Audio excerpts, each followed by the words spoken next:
Kaixo, kaixo nere super txiki maiteak eta super familia. Zer moduz gaude zuen super sekretoa lantzen eta lantzen, entrenatzen, espero dut baietz. Gaurkoan, espero dut zuek jada konturatzea gure pentsamenduek sortezaketela gure bizitza edo errealitatea. Beraz, gurea dela ardura, gure bizitzako ardura, gu geu daukagula eta eragina izan dezakegula. Galdera da, nola eragin dezakegu guretzako garrantzitsuak diren egoeratan? Jarraitu bideo ikusten eta konturatuko gea. Aurrera super txikeak da super familia.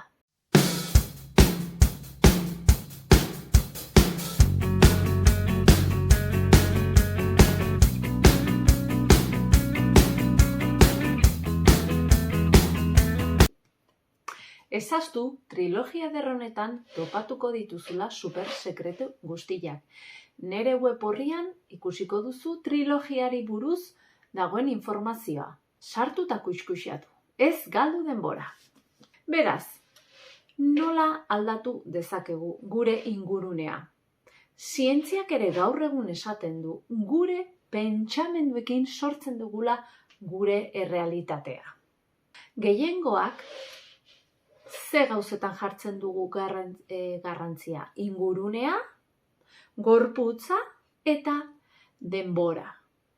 Gure nahi aldatzea bada, ez bazaigu gustatzen gure izateko modu bat edo egoera bat, jakin behar dugu norre izan nahi dugun edo nolakoak izan nahiko genuke.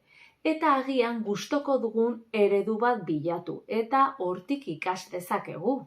Goazen lehenengo inguruneari buruz hitz egitea. Gure garuna zertarako diseinatua dago?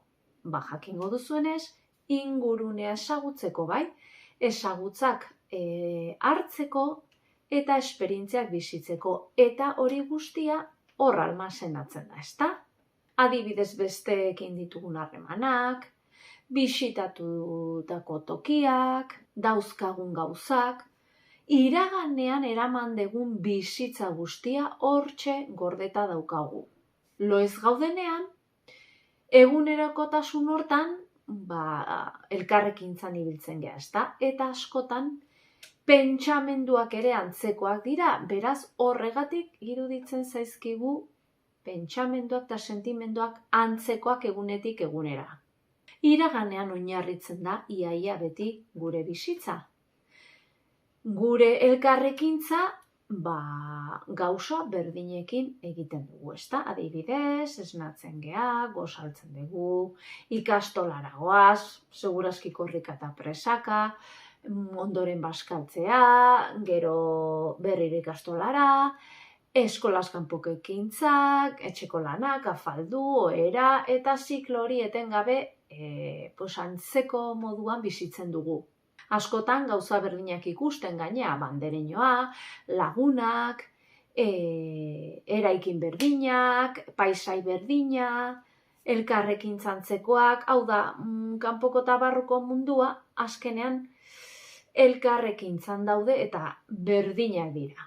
Beraz, zergatik ari gehitxoiten agian zerbait berria gertatzea edo ilusioa emango digun zerbait gertatzea? Beti berdina egiten badugu. Zerbait berria sor dezakegula argi dago. Beraz, goazen astea ariketa xume batekin. Zergatik ez dugu imaginatzen, eta idazten nahi baduzu, biharko eguna nolakoa izatea nahiko zenuke. Goazen sormen hori martxan jartzea, hemen itxoingo zaitut. Aurrera super txikiak eta super familia. Volumena gorputzek eskatzen deguzti bai. Martxa, ban, txik, txiki, ban. Buelta da bueltak eman, ban, akabu